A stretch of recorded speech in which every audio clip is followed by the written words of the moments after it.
beginning in child's pose. Coming onto your knees, big toes together. Knees can be apart or together, whatever supports you the most and gives you the most freedom and ease in this posture. And arms can reach out overhead for a shoulder opener, or if you're looking more for some opening in the lower back, reach the hands back to the feet. In any case, forehead to the mat, or forehead can come to the block or another support. And find your breath.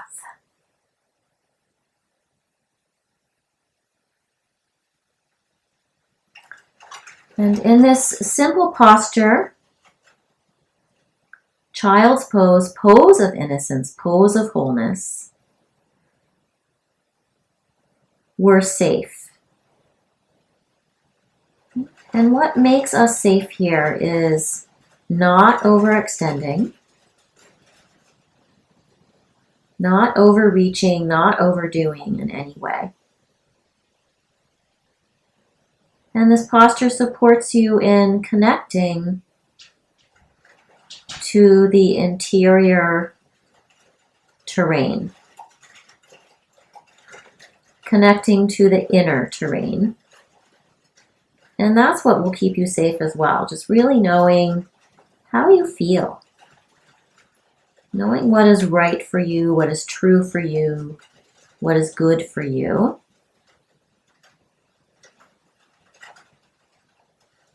And that's how you'll stay safe in your practice and in your life.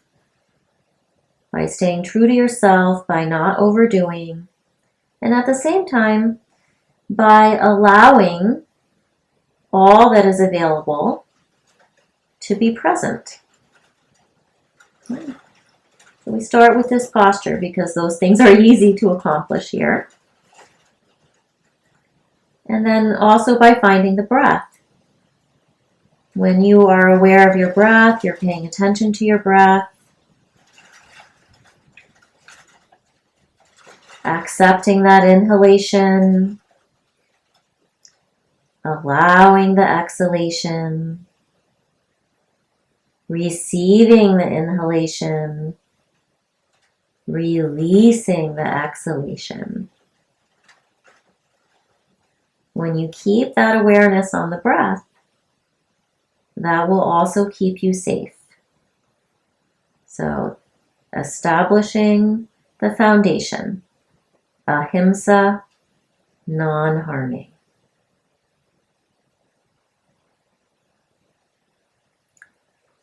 And inhale, rise up. Find a tabletop position.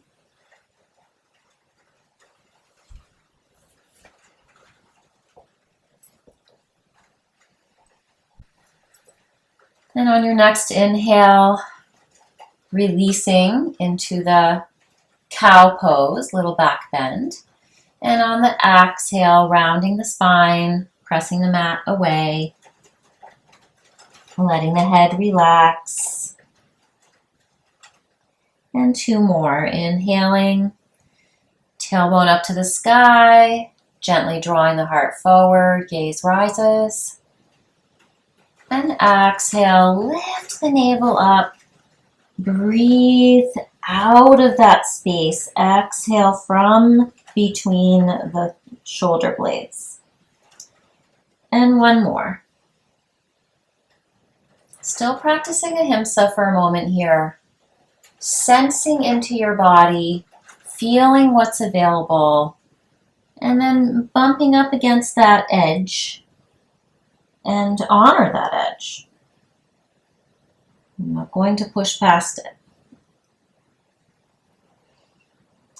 And then on an next inhale, reach the leg back, bring the leg into the back bend. So you're coming into a kicking cow here. And on the exhale, drop the right foot across to the right. Drop the right foot across to the left. And keep lifting the navel up towards the spine, working to maintain that flat back. And keep the right hip moving a little over to the right. Keep the shoulders stacking right over the wrists, and gaze towards your right toes, finding that side stretch. And then inhale back to the kicking cow, and exhale, right knee down. Inhale, left leg back behind you, kicking cow on the left side. And exhale, drop that left foot over to the right and turn to gaze at your left foot on the right. Turn to the right to gaze at your left foot. Lift the navel up towards the spine. So we're keeping everything engaged here. Strong foundation, muscular engagement. And then find that energetic alignment through the breath, breathing in and breathing out. Inhale, left leg back up to the sky, kicking cow, lift the gaze, and exhale, left knee down. Inhale, sweep your right arm up to the sky, coming into an open twist. And exhale, dive the right hand under the left armpit and lower down. So don't go too far over. Just take it easy here. Lower all the way down. And rest your temple or your side of your cheek onto the mat or block, whatever gives you the most support here. And inhale, left arm up to the sky. Exhale, reach the left hand towards the right hip. And of course, you can stay right here with the left hand next to the right arm. Practicing ahimsa. And moving now into a steya. So don't steal anything from one part of the posture or one part of yourself to make something else happen in another part of the posture or another part of yourself. Keep the hips even, draw the navel to the spine, keep the right arm strongly pressing down, reaching through the right fingertips. And then find any amount of opening into that twist. Only what's available. Make sure you're keeping the right side body open. Again, that you're not stealing something from the right side body to get some opening through the left side body. And then exhale, release the left hand back down to the mat. Inhale, press yourself back up. Just pause for a moment and feel that whole right side of your body. Oftentimes feeling more as we come out of a posture than we did when we were actually in the posture, which is why we really don't want to overexert, overreach in any posture, which leads me into the concept of aparigraha, non-greed, not trying too hard. And again, they always relate back to each other. That would also mean not stealing anything and not harming any part of yourself.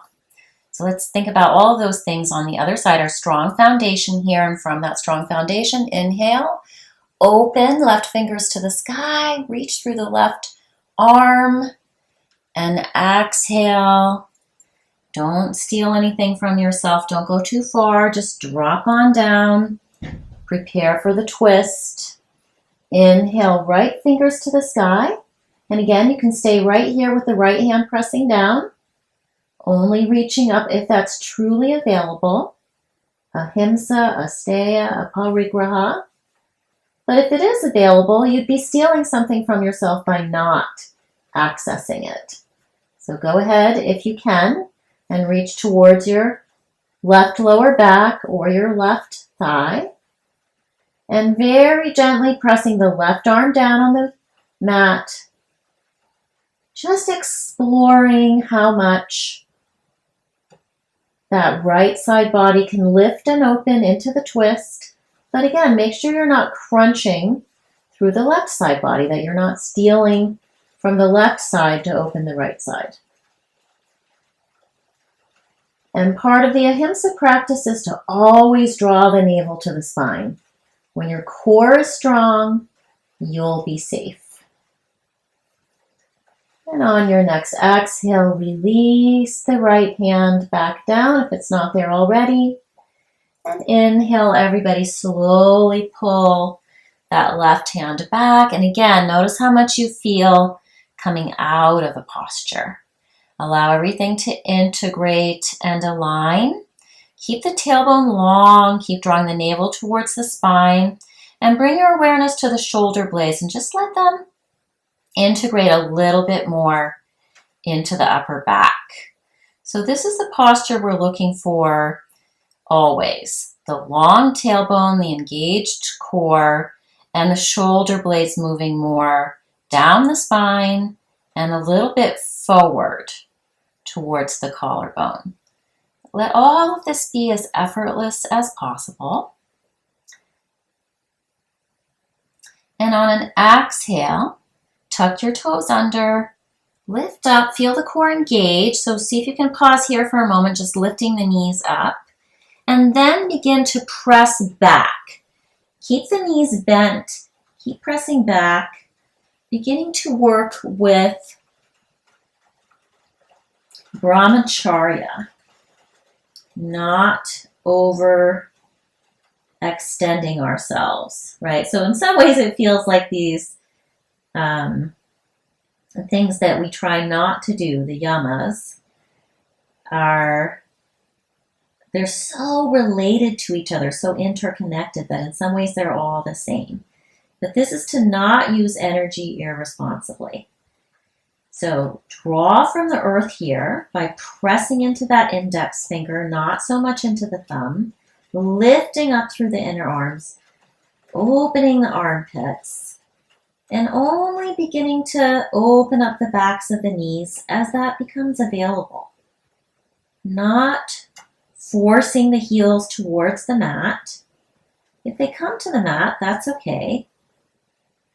But don't let the ego take over here.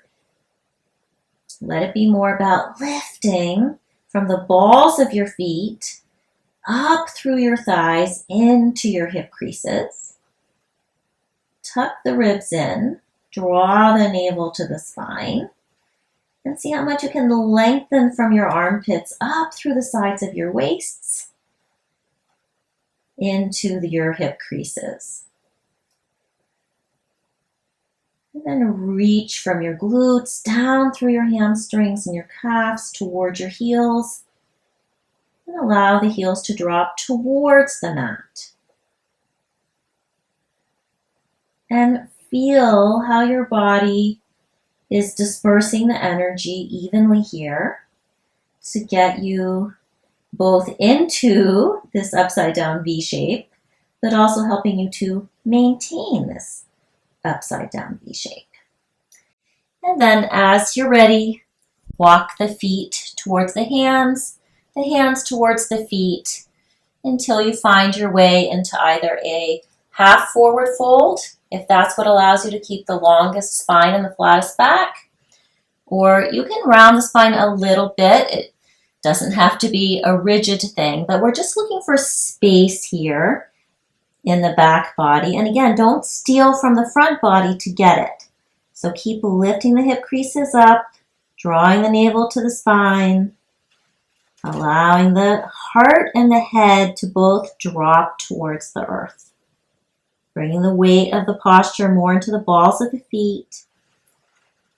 So again, that balancing of the energy through brahmacharya, pressing into the balls of the feet to lift up through the hip creases, and then from there just draping either forward or down, being honest with yourself here about what is best for you, coming into satya, non-deceiving, non-lying.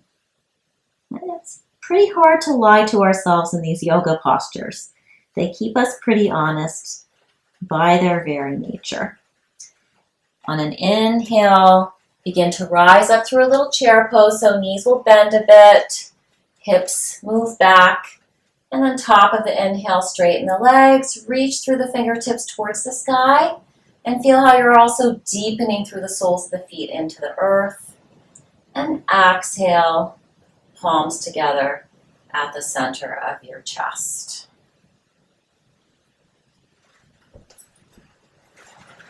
Have your blocks for the next few moves.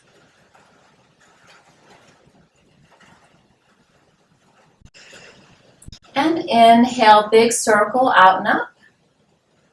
Exhale, swan dive, heart moves forward, long through the sideways, finding the blocks or the mat, whatever's best for you. Being true to your body, your shape, your size. And inhale, float up halfway, or if you're in Ardha Uttanasana, just stay there, find the fullness of this posture, keep the shoulders wide. And on an exhale, step the right foot back and plant the right heel, allowing the left leg to start to come into a lunge. And before you move into Warrior One, that's where we're going next, just really press to the outer edge of your right foot and plant your right heel. And from that right foot, begin to strengthen the right leg and then rise up. So that's a himsa right there. First establishing the strength of the back leg, and then you can start to explore a steya, that you're not stealing something from the back body or the front body here, that you're keeping spacious through the back body, and that would be where we might tend to crunch. But then again, we don't want to be dumping into the front body to get space in the back body, and that's where the core needs to engage to keep us in that vertical line from the hips up into the fingertips, reaching to the sky, and draw the navel to the spine. And brahmacharya, see how effortless your effort can be. That's one aspect of not using energy irresponsibly, finding how little energy we can use to be somewhere, to get somewhere, and then to be somewhere. Brahmacharya. And then satya. Are you being honest with yourself? Are you going too far? Are you not going far enough? Again, that back leg being long and strong, as straight as possible, will help all of these yamas to be in place. Ahimsa, non-harming; satya, non-lying; aparigraha, non-greed; brahmacharya, non-excess; and asteya, non-stealing. And then on an exhale, draw that left leg straight. Keep the right leg just as strong as it was. It's still the brain of the pose. Use your blocks if you need to. In fact, I would advise everybody to use their blocks so we can really work with these yamas. And draw the left hip crease back, and do that from pressing down into the big toe mound of your left toe. And feel that you're planting down to draw up into that left hip crease. Hug that left hip in, hug the right hip in, and spin that inner right thigh back and maybe up a little to the sky. And keep pressing down into the whole sole of your right foot, but especially the right heel. And then gently draw the chest wide and forward. Back of the neck long. And only fold in to pyramid pose, Parsvottanasana, insofar as you can maintain the wide chest and the broad back. Always drawing the navel to the spine, Each inhale, lengthen through the side waist, and exhale, explore the forward fold. So here we can start to move into the Niyamas, the things we try to do. Starting with tapas, which is discipline and consistency and heat. Maybe you're starting to feel a little bit of heat building now as you maintain the posture of pyramid pose.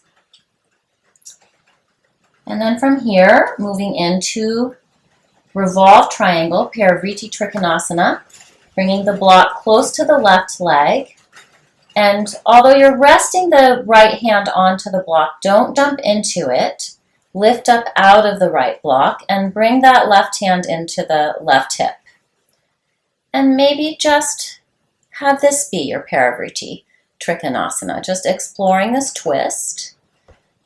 And again, don't steal from one side to get to the other. Work with tapas, the discipline that is needed to practice all of those yamas. And then balance that tapas, that discipline, with santosha, contentment. Practice being content. So whatever is available for you, be content with that. Lift up out of the right wrist and reach into the left fingertips if they're reaching to the sky. Otherwise, just work with the revolving of the rib cage. And breathe. Inhaling and exhaling. Stabilizing yourself through the core. And exhale. Release and let go.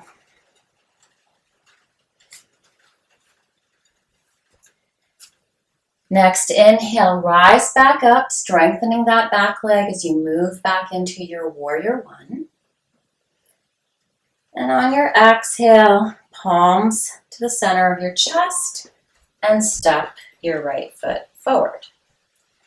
Preparing for the other side and for a few more of our niyamas. So we have tapas, the discipline that is required as we practice consistently and repeatedly. And at the same time, santosha, being content with our practice, being content with ourselves. And then adding in swadhyaya. Exhale, step that left foot back, strengthen that back leg, and start to allow that right leg to lunge. So we're coming into warrior one a little differently on the second side. Came directly from the standing posture rather than the forward fold. So a little self-inquiry, swadhyaya. Notice the difference coming into the posture from standing rather than from a forward fold. Draw the navel to the spine. Pull your right hip crease back, your left hip forward. And reach up to the sky. And notice how you feel in warrior one. Observe your breath. Notice your motion. Notice your emotional experience in this posture. Does it support a certain feeling? Watch your mental activity. What thoughts are being produced as you practice some tapas with that left leg standing strong? Right leg lunging might be feeling just as much heat. Tapas literally translated as heat. And just stay with swadhyaya. What are your physical sensations? What is your experience of this posture? It's meant to be a posture that allows you to hold the sword of truth up for the world to see. And then on an exhale, what do you notice as you pull that right leg straight and begin to bow forward? Don't let those legs stop practicing tapas. They want to stay engaged, stay strong, draw that right hip crease back, even more than you were in the warrior one. And gently pull that left hip around and down by engaging the inner left thigh to move backwards. Keep standing strong into the sole of the left foot. Again, engaging that big toe mound on the right foot to draw up through the whole front of the right leg into that right hip crease. And once the legs are established, draw the heart forward, sides of the waist long, and explore what's available to you. Not stealing anything from the front body, keeping space there.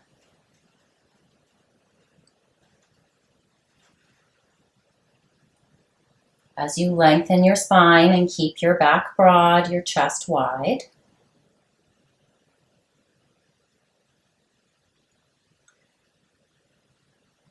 And then moving into the niyama of saucha, cleanliness or purity. So let's literally clean up our Parivrita Trikonasana here. This is a pose that can easily become sloppy. So find the place where the block gives you the most support so that you can have the best alignment in this posture. Bringing the right hand to the right hip, hugging both hips into center, scissoring the legs, revolving the rib cage. Left ribs drop down, right ribs drop up. And again, don't jump into, rather than dumping into the left wrist, lift up out of it. So you don't steal anything from either side body as you move into the twist. And only reaching the right fingers to the sky if that's truly available. So we see again how connected all of these ethics are.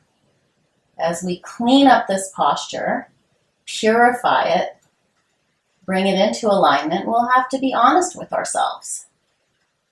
The posture will only have clean alignment if you're not deceiving yourself. Draw the navel to the spine. That will keep you honest. And exhale, release. Okay, and then just as we moved into the posture a little differently, we're on the first side, we'll move out of it a little differently on this second side. So just spinning onto the ball of the left foot a little, bending the right knee a little, and step the left foot forward next to the right foot. Inhale, float up halfway, lengthen through the side waist, and exhale, fold in. Find your Uttanasana again. Feel free to use the blocks here.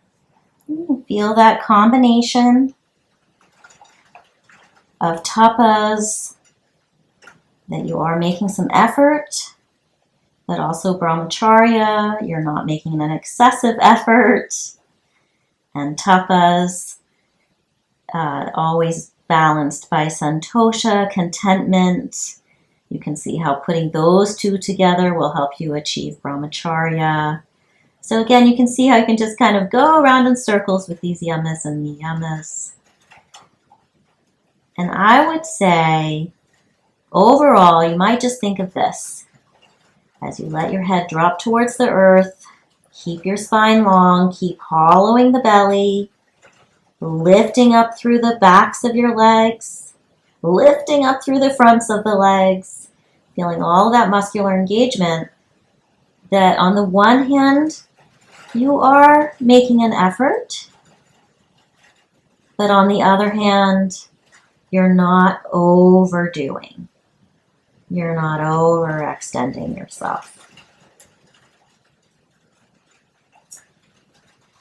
And then inhale, slide the hips back, draw the heart forward, lengthen through the side waist, and see if you might bring the thighs parallel to the earth or close to that, whatever is truly available for you. So you might find that your belly is resting right onto your thighs here.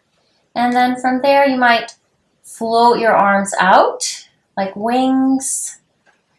Maybe if it's available, bring the arms alongside the ears, lengthen the back of the neck, reach the hips back more. And then again, exhale. Last time, find that Uttanasana again. See if you can find the most effortless effort here. Sometimes coming a little bit out of the posture, then coming back into it. That backing off, then going in deeper. And then bend your knees as much as you need to really plant your hands. Step back, downward facing dog. Using the strength of your arms to lift up and press the weight of the pose back into the legs, lifting up through the hip creases, dropping down through the heels. And then as you're ready, knees to the mat, big toes together, slide the hips back. If you can, keep the arms reaching out in front of you, but if you need to keep the hands back by the feet, feel free to do that and drop into Balasana, child's pose.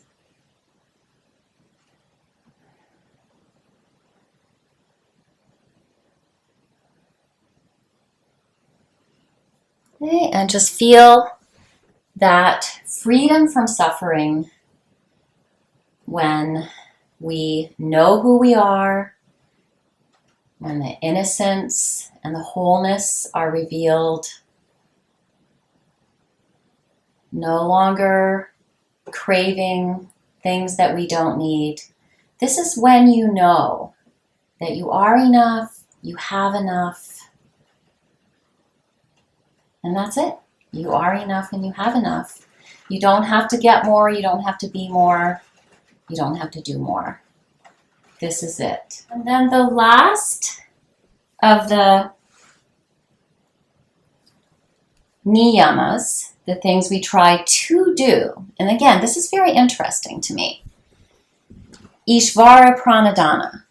So inhale, rise up from Balasana, get everything that you need for Shavasana, and melt yourself onto your back, bringing the arms and the legs into the upside down V shape. Arms will have a little bit, arms will be in a more spacious V shape, and the legs will be in a more of a long, narrow V shape. Palms to the sky.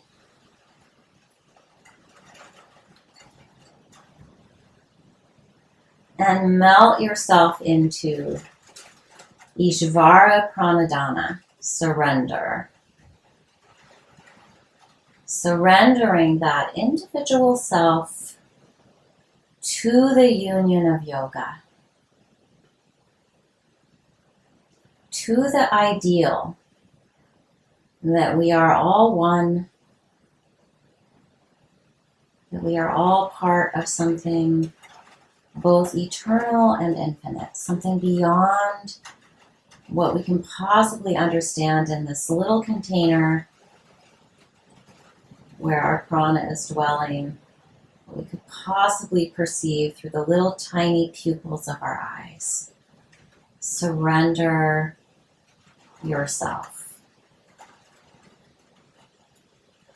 Ishvara Pranadhana. Something we try to do. You would think maybe this one would be under the things we try not to do, to just let go. But it isn't. We have to try to let go. So try to let go right now of aversions, of attachments, of ego, even your fear of death. This posture, also known as corpse pose. This is the natural shape that the body falls into once it's no longer trying. So try to let go. Try to not try.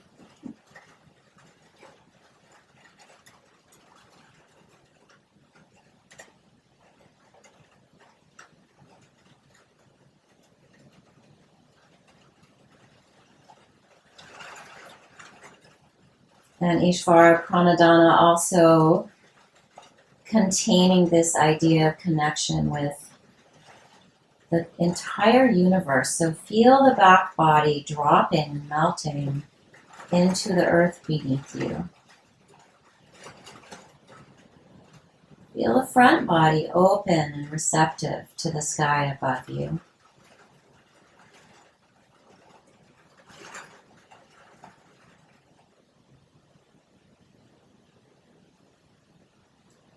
And maybe at your house, just as at my house, you can hear there's a raging storm outside. See if you might become one with that storm. Can you allow your own inner storm to rage, to be fully expressed as the storm outside is? That that's natural. It's part of life. So we surrender to everything, not just to what we think is good and beautiful, to some image of who we want to be. We surrender to what is. The storm that is raging, as well as the sun that is shining.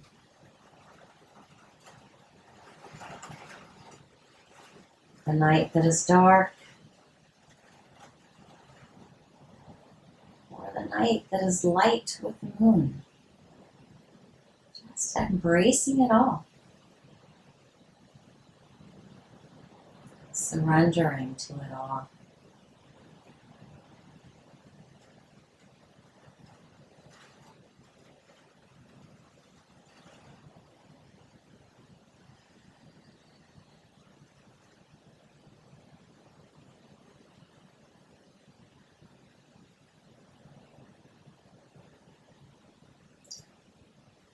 And feel how that tapas, that heat, that alignment of saucha, the truth of satya,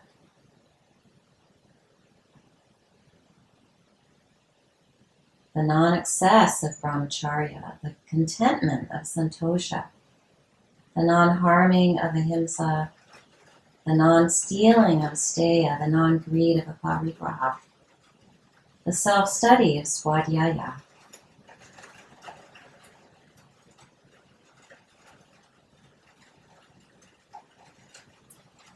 Each of these has contributed to your ability now to completely let go and surrender into Ishvara Pranidhana.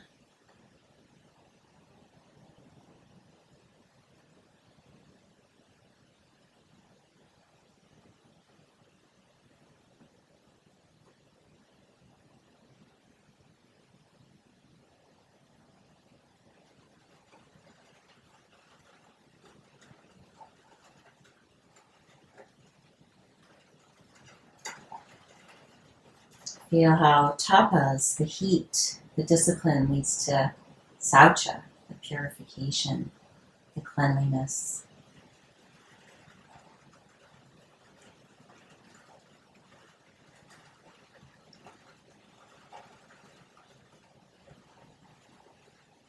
And again, that all these ethics lead you back to this moment of surrender, Ishvara Pranidhana.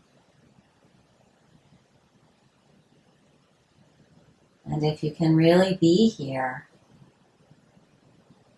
in this place, resulting from the practice of your ethics, you will be free from suffering and the causes of suffering.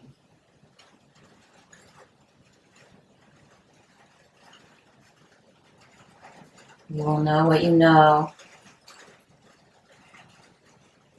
You will not be ruled by ego, by attachment, by aversion, or even by the fear of death.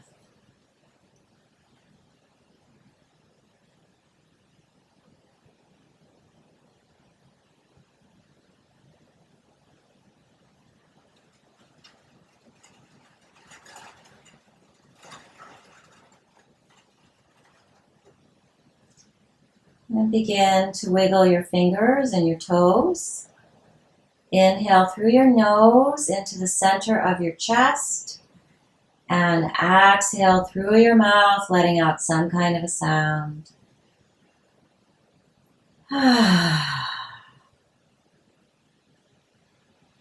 Roll your legs and your arms in and out, and in and out. And then begin to fold your knees and your elbows.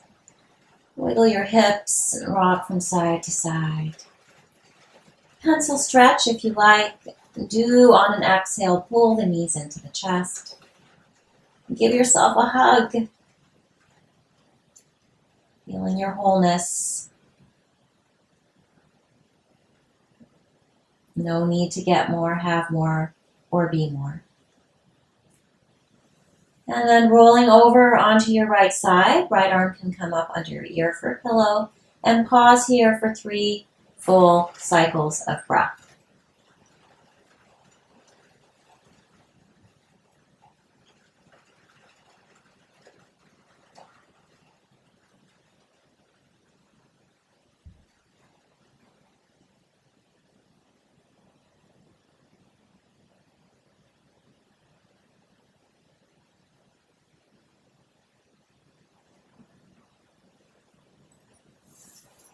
And on the 4th cycle, slowly rising up to find your steady, easy seat.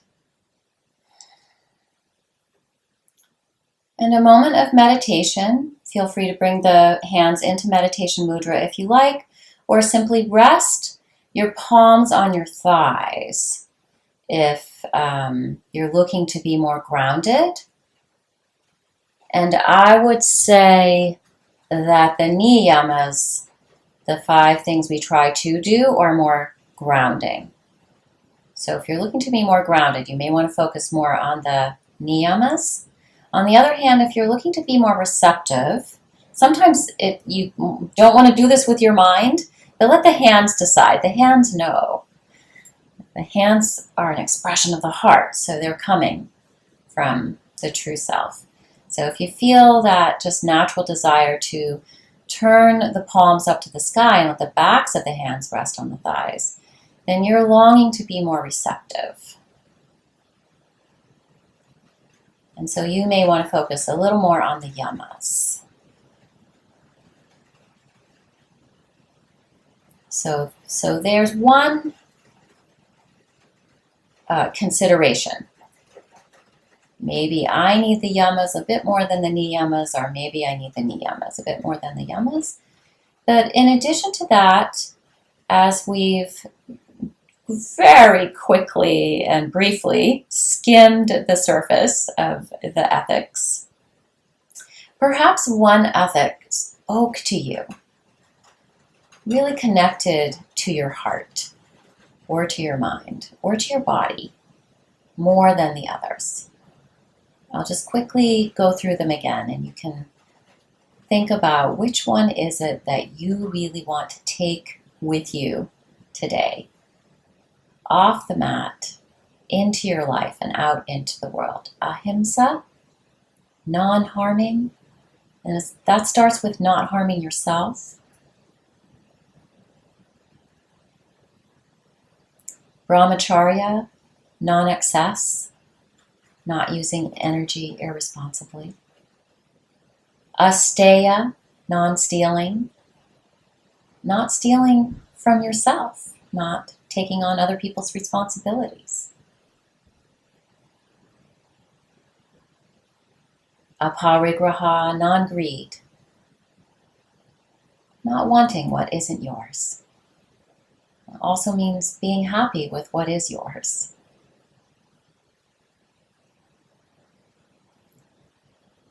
And then satya, non-lying.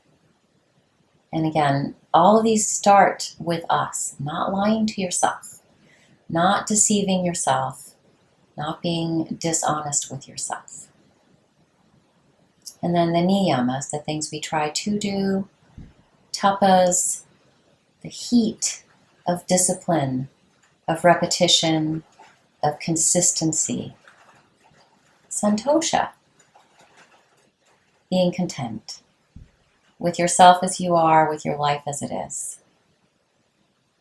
Saucha, purification, cleanliness, not just of the room around you, the house that you live in, the yard, but the internal cleanliness, the purification of the self. Swadhyaya, self-study, self-inquiry, but also the study of the wise. We need guides on this path, people who know the way. And then, of course, Ishvara Pranidhana, surrendering the self to the big self. Self with a little s, surrendering, bowing down to the self of the cosmos, of all creation, and even beyond, more than our minds can possibly ever imagine what the truth is. And then allowing that particular yama or niyama to just really settle in, bringing the palms to the center of the chest, sealing that ethic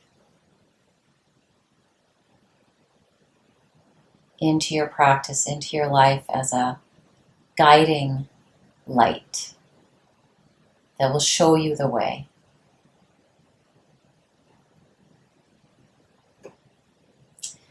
Inhale, open wide.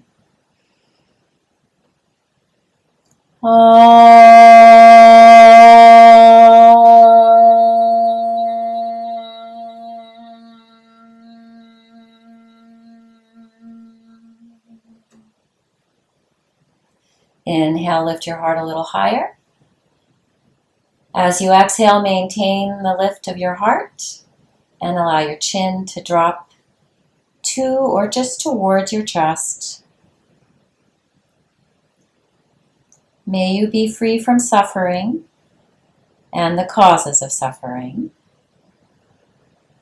not allowing the ego or aversion or attachment or fear of death to rule you, so that you might live with ease. The ease of this ethical system of yoga. Namaste.